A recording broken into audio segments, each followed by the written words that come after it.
नमस्कार दोस्तों, मैं संतोष कुमार आप सभी को एसके मैथ क्लासेज लालगंज में स्वागत करता हूं। आज की यह वीडियो क्लास 10वीं के छात्र एवं छात्राओं के लिए है जो चैप्टर त्रिकोणमिति से लिया गया है। दोस्तों, यह वीडियो जो क्लास 10वीं के छात्र एवं छात्राओं के बच्चों के लिए बहुत ही महत्वपूर्ण है, क्योंकि इस चैप्टर में से आपके एग्ज़ाम में 20 से 22 नंबर के क्वेश्चन आते हैं और इसको आपको ध्यान से पढ़ना होगा अगर सही से नंबर लाना होगा तब। इसलिए वीडियो को ध्यान से देखिएगा और वीडियो को लाइक शेयर सब्सक्राइब ज़रूर कीजिएगा। तो देखिए दोस्तों, ये जो चैप्टर है आपका ये त्रिकोणमिति, ये 3 शब्दों से मिलके बना है, जिसमें पहला है त्रि, जिसका अर्थ है 3 होता है, जिसका अर्थ है 3 होता है। और कोण, कोण का अर्थ कोने होता है। और तीसरा है आपका मिति, जिसका अर्थ होता है माप, माप यानी कि मापना। दोस्तों, ये त्रिकोणमिति 3 शब्दों से मिलकर बना है, जिसमें से त्रिकोणमिति यानी कि 3 कोण माप। देखिए, इससे जो त्रिकोणमिति है, इस त्रिकोणमिति में आपको पढ़ना है त्रिभुज के भुजाओं एवं कोणों के माप से संबंधित अध्ययन को त्रिकोणमिति कहते हैं। दोस्तों, अगर इसकी एक परिभाषा ली जाए तो यह होगा कि किसी भी त्रिभुज के तीनों कोणों और उनके भुजाओं के माप के अध्ययन को त्रिकोणमिति कहते हैं। दोस्तों, इस त्रिकोणमिति में हमेशा हम सब समकोण त्रिभुज के बारे में ज़्यादा अध्ययन करते हैं। दोस्तों देखिए, यह एक आपको सामने समकोण त्रिभुज बनाते हैं और इसके बारे में जानते हैं कि क्या है। दोस्तों देखिए, एक समकोण त्रिभुज है इसका कुछ नाम देते हैं। नाम देते हैं हम ए, बी और सी। ये समकोण त्रिभुज आपको सामने ए बी सी है, जिसका कोण भी समकोण है। दोस्तों, जो समकोण होती है उसके सामने वाली भुजा हमेशा कर्ण होते हैं, और ये कर्ण को इंग्लिश में हाइपोटेनियस कहा जाता है, इसलिए इसे एच द्वारा प्रदर्शित करते हैं और हिंदी में कर्ण लिखते हैं। अब दोस्तों देखिए, जो बच्चा हमारा कोण ए और कोण सी, ये न्यून कोण होते हैं। न्यून कोण यानी कि 0 से अधिक और 90 डिग्री से कम।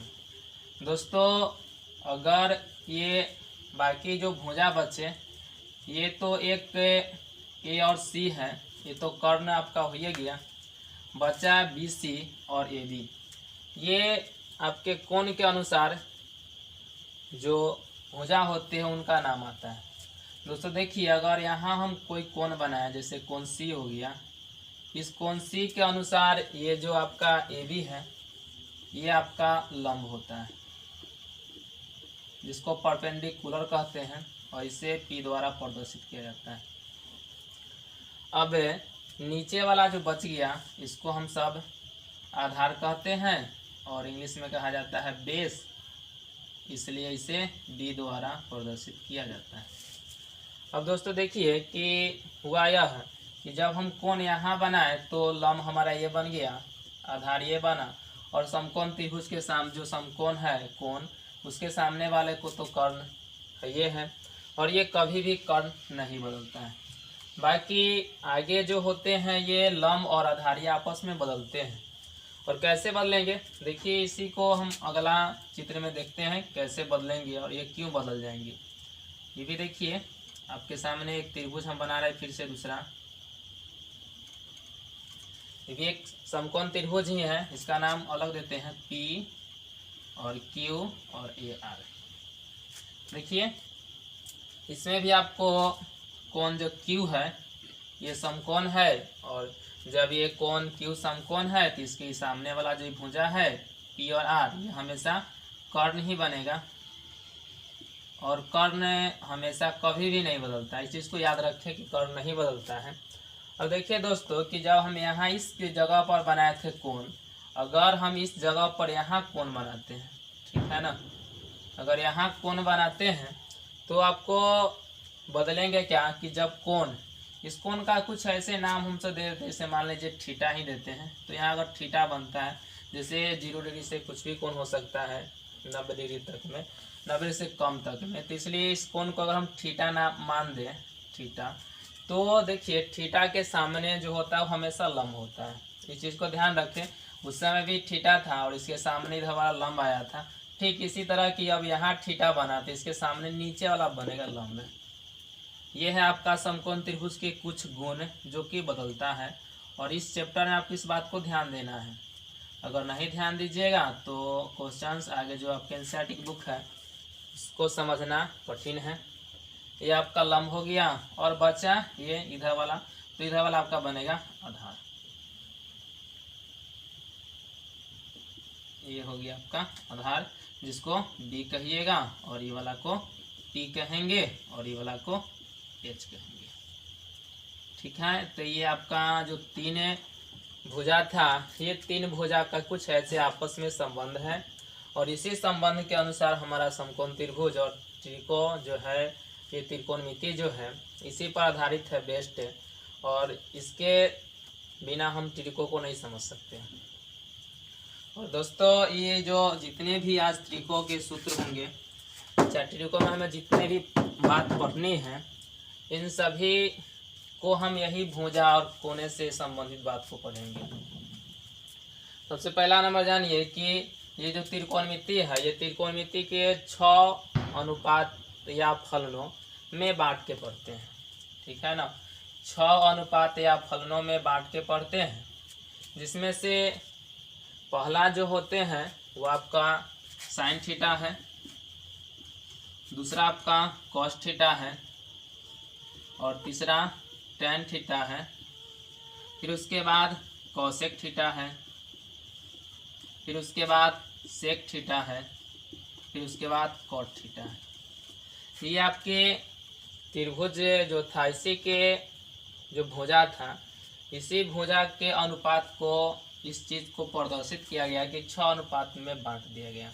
और ये बांटने का खास कुछ बेनिफिट तो यही है कि कुछ नाम दे दिया गया कि भाई भुजा का अनुपात है और उसको किस नाम से प्रदर्शित किया जाए। तो इसीलिए जो हमारे गणितज्ञ थे उन्होंने इसका एक नाम दिए हैं, सुटेबल। ठीक है ना, कि भुजा को अगर हम अनुपात में लिखे तो उस अनुपात को क्या मानेंगे, तो मानने के लिए उन्होंने सिर्फ एक नाम दिया है, और ये आपको कुछ ज़्यादा है नहीं। अब देखिए दोस्तों, ध्यान देना ये बात है कि आखिर साइन को कौन कौन भुजा के अनुपात में उन्होंने लिया, फिर कॉस के लिए उन्होंने कौन कौन भुजा के अनुपात में लिया है और कैसे भी लिया, ये भी देखना है, और साथ साथ टेन थीटा के लिए भी कौन कौन भुजा उन्होंने लिया। तो दोस्तों सबसे पहले इसको मिटाते हैं, फिर आगे बताते हैं कि कैसे आया ये सब।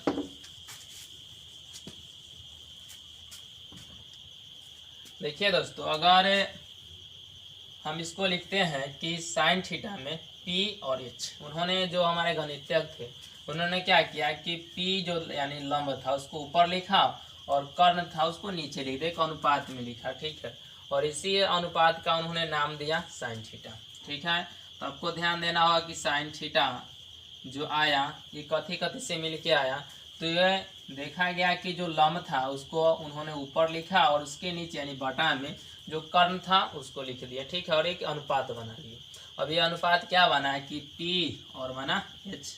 अब देखिए दोस्तों, ये पी कहाँ से आया, लंब को पी यानी कि परपेंडिकुलर कहते थे, इसलिए पी हो गया, और एच यानी कि कर्ण, हाइपोटेन्यूस, ये तो कर्ण है, और यहाँ से साइन थीटा आया आपका पी बटा एच के रूप में।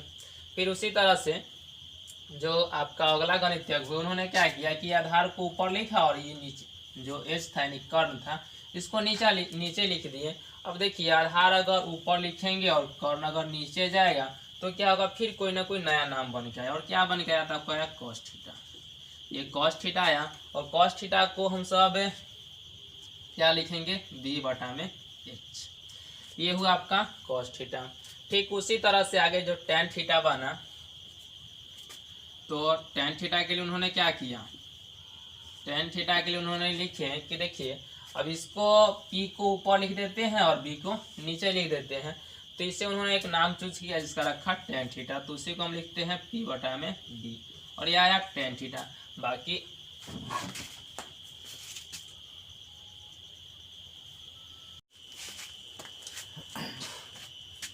देखिए दोस्तों कि साइन थीटा आपको आया P बटा एच, कॉस थीटा आया B बटा एच, टेन थीटा आया P बटा B, कॉसेक थीटा आया H बटा P, सेक थीटा आया H बटा B, और कॉट थीटा आया B बटा P। अब इस तरह से आप याद कर सकते हैं। ये आपका 6 जो अनुपात था, 6 अनुपात के सूत्र हैं। अगर इस तरह से याद हो जाता है तो ठीक है, और याद तो खैर करना है, चाहे जैसे कीजिए, और नहीं तो और सारे सुविधा है। जैसे देखिए एक बना बनाया हुआ ट्रिक है जिससे याद हो जाए और आपकी सहायता होगी इस चीज़ को, मतलब कि इस ट्रिक से याद करने में। कैसे, सबसे पहले तो लिखेंगे P B और P, तो इसके बटा में लिखते हैं H H B। इसको ऐसे पढ़ेंगे, पंडित बद्री प्रसाद हर हर बोले, उसके बाद ऊपर सोना चांदी तोले। देखिए इस तरह के तरीका से आप अगर याद करते हैं तो ये जो कन्फ्यूजन होगा, ये कन्फ्यूजन दूर हो जाएगा कि कौन में P ऊपर आएगा कौन में B नीचे आएगा। इस तरह के जितने भी कन्फ्यूजन होंगे ना, इस जो कन्फ्यूजन को दूर करने के एक ट्रिक बनाया गया है कि पंडित बद्री प्रसाद हर हर बोले, सोना चांदी तोले। अब देखिए दोस्तों कि ई इसको ऐसे होगा, हम डिवाइड है बांटे, तो क्या आया S, और S से आपको मिलेगा कथी, साइन। और साइन के लिए सूत्र में देखिए क्या है, P और H है, इसमें भी देखिए P और बटा में H है। फिर उसी तरह चलिए दोस्तों, तो देखिए आपको इस तरह से 6 अनुपात थे और 6 को सूत्र तो हमने लिख दिया, और इन 6 को सूत्र आपके सामने है। और इनको याद कैसे करेंगे, याद करने के लिए तो अभी बताया कि आप ऐसे रट लीजिए, नहीं तो यहाँ सूत्र लिखते हैं, ट्रिक लिखते हैं, सूत्र नहीं किसको ट्रिक कहिए, इसकी सहायता से आप याद कर सकते हैं। देखिए क्या है, यह है P B और P है,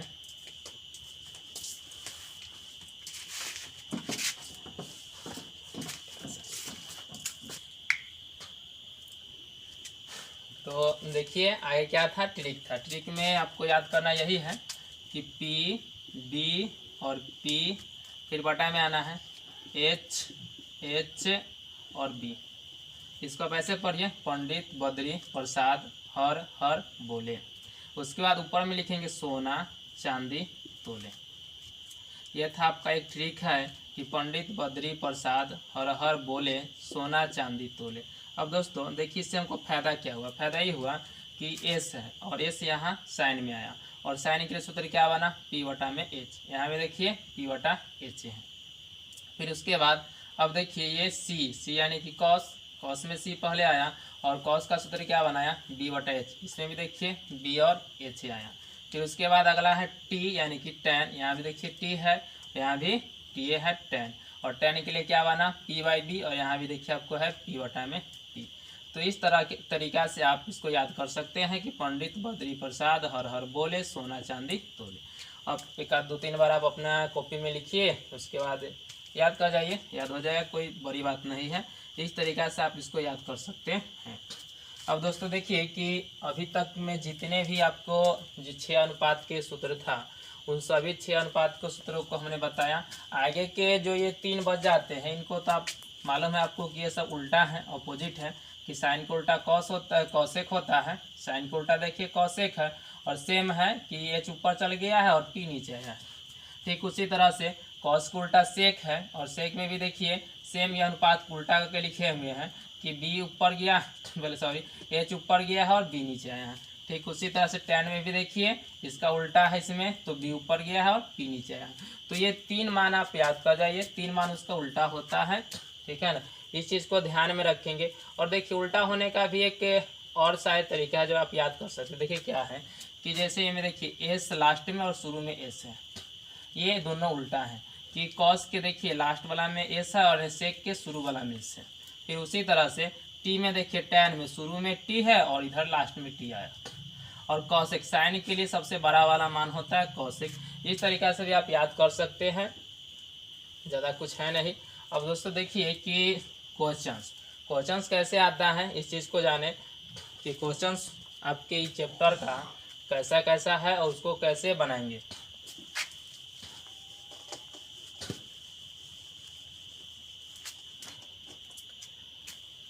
तो देखिए दोस्तों क्वेश्चन नंबर 1 है, ये कहता है कि यदि साइन थीटा बराबर 8/10 हो, 8/10 हो तो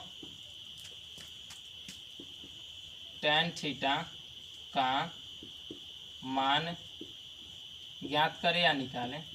एक के बात है, निकालें। अब दोस्तों देखिए इसको कैसे बनाएंगे कि आपको ये तो क्वेश्चन है एक कि यदि साइन थीटा बराबर 8/10 हो तो tan थीटा का मान निकालें। देखिए इसको बनाने के लिए हम सब क्या करें, पहले तो हमें जो दिया उस चीज़ को लिखिए। क्या दिया कि साइन थीटा बराबर इतना दिया मान। अब देखिए दोस्तों कि साइन थीटा बराबर आपको दिया 8/10। अभी दोस्तों हम जो साइन थीटा का सूत्र लिखे तो ये क्या था, आपको P/H था। इस चीज़ को आप इधर लिख सकते हैं ऐसे कि पंडित बद्री प्रसाद हर हर बोले और सोना चांदी तोले। इसमें भी देखिए कि साइन क्या आया, P/H आया, और साइन थीटा के लिए P/H बराबर इसका जो मान है वो सेम आएगा 8/10। आगे देखिए कि P के सामने आपको 8 दिखाई दे रहा है और H के सामने 10 है। उसके बाद देखिए कि P बराबर आपको आया 8 और H बराबर आया आपको 10। उसके बाद दोस्तों हम जो त्रिभुज है, जिस समय समकोण त्रिभुज के बारे में बात किए थे, उस समय क्या था कि 3 भुजा थी। जैसे देखिए फिर से एक बार त्रिभुज को कि ये आपका समकोण त्रिभुज है, इसका एक नाम देते हैं A, B और C। ये समकोण त्रिभुज ABC हो गया, जिसका B समकोण है। तो हमने क्या बताया कि जब जो समकोण होते हैं, समकोण के सामने वाला को कर्ण कहते हैं, यानी कि H कहते हैं, जिसको हाइपोटेनियस कहते थे, इसीलिए उसको H से प्रदर्शित किया गया। तो ये वाला मान तो आपका आया H। और जब कोण, अभी तो यहाँ कहीं लिखा नहीं कि A या C है, इसलिए कहीं भी मान सकते हैं, कोई दिक्कत नहीं है कि कोण थीटा हम यहाँ दर्शा देते हैं, ठीक है ना। आप कहीं जब थीटा यहाँ नहीं लिखा है कि A और C लीजिए, इसलिए जहाँ मन गए तहाँ लिख लीजिए। बाय द वे और क्वेश्चंस में लिखता है कि नहीं कौन साइन A हो चाहे साइन C हो, तो वहाँ सेम जहाँ बोलेगा उसी जगह पर थीटा बनाते हैं, ठीक है ना। इसमें ऐसा क्वेश्चंस में नहीं था, इसलिए कहीं भी जो न्यून कोण जहाँ 2 बनता था उसमें से कहीं भी आप एक कोण को मान सकते हैं। आगे देखिए कि जब ये कोण यहाँ हम बनाए थीटा, तो आपको ये वाला क्या होगा, P होगा, जिसको लंब कहते थे। तो ये आपका आया P और नीचे वाला बच्चा है D, ठीक। अब देखिए दोस्तों कि जो आपका ये त्रिभुज था जिसमें 3 भुजा थे, और 3 भुजा में P हमको पता है कि 8 है, H पता है 10 है, बचा हुआ क्या है, B है। दोस्तों अब B निकालने का आपके पास भी एक सूत्र है, जो कि देखिए B बराबर √H² और माइनस में P²। ये आपका सूत्र है B निकालने का, √H² माइनस में P²। ये सूत्र कैसे बना है इसके बारे में भी चर्चा करेंगे कभी, ठीक है ना। और ये कहाँ से आया, अभी फिलहाल देखिए कि B बराबर यही है सूत्र के √H² माइनस में P²। अब देखिए दोस्तों कि B बराबर रूट के रूट ले लेंगे, और आपके सामने H के मान जो 10 है ये आपका 10 आएगा, स्क्वायर होगा, माइनस P का जो मान 8 है वो 8 हो जाएगा और स्क्वायर हो जाएगा। फिर ये आ जाएगा आपका B बराबर √, उसके बाद 10 का जो स्क्वायर बनेगा ये बनेगा आपका 100 और माइनस, और 8 का स्क्वायर बनेगा आपका 64। अब देखिए कि B बराबर 100 में से अगर 64 को आप घटाइएगा तो आपको मिलेगा 36, ठीक है ना। उसके बाद अगर 36 को हम गुणनखंड तोड़े तो आपको B बराबर मिलेगा कि 6 गुने 6 पर भी तोड़ सकते हैं, या 2 गुने 2 गुने 3 गुने 3 पर भी आ सकता है। तो दोस्तों देखिए आपको आया कि B बराबर, जब रूट में दो संख्या सेम रहते हैं तो एक संख्या को बाहर निकालते, इस चीज़ के बारे में आप जान चुके हैं पिछली क्लास में। तो आया आपका b बराबर 2 को 6 था, जिसमें से एक 6 को हम बाहर निकालेंगे तो आ जाएगा आपका 6। तो b का मान हम कितना निकाल के लाएं, 6। दोस्तों अब हमें पूछा क्या था कि tan थीटा का मान निकाले। अब जो tan थीटा का जब मान निकलेगा तो हम पहले तो tan थीटा का सूत्र लिखेंगे, क्या होगा दोस्तों, देखिए कि tan थीटा बराबर, अब दोस्तों देखिए tan थीटा को अगर सामने इसमें लिया जाए, पंडित बद्री प्रसाद हर हर बोले और सोना चांदी तोले में, तो ये आपको आएगा यहाँ, यानी कि t आया tan और ये बना p बटा में b। तो tan थीटा के लिए सूत्र आपको बन के आया p बटा में b। देखिए दोस्तों, अब जो p आपका मान था यहाँ 8 है, तो p तो हमको पता है, तो 8 यहाँ उसके जगह पर लिखेंगे। और नीचे आइए b अभी हमने निकाल के लाए कितना, 6। जब 6 यहाँ b निकल गया तो ये आपका b का हो गया 6। फिर उसके बाद ये दोनों कटेंगे आपस में, तो ये दोनों को आपस में काट दीजिए, 2 से काट देंगे तो 4 मरते कट जाएगा, ये वाला कटेगा 3 बार में। तो इसका जो फाइनल आंसर आता है ये कितना आया, 4 बटा में 3। तो यहाँ हम लिख देंगे tan थीटा बराबर 4 बटा में 3, ये था इसका आंसर, ठीक है ना। और tan थीटा का मान यही निकल के आया 3 बटा में 4, ये आपका बन के आया आंसर।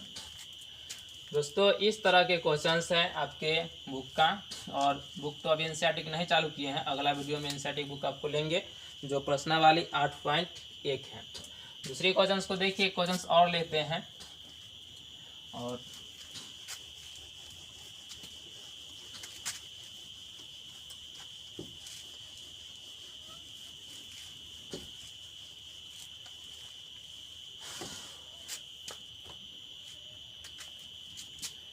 देखिए दोस्तों, क्वेश्चन नंबर आपका 2 है। ये क्वेश्चन नंबर 2 जो है इस प्रकार से लिखते हैं कि यदि कॉसेक थीटा बराबर 5/3 हो तो सेक थीटा और कॉट थीटा का मान निकालें।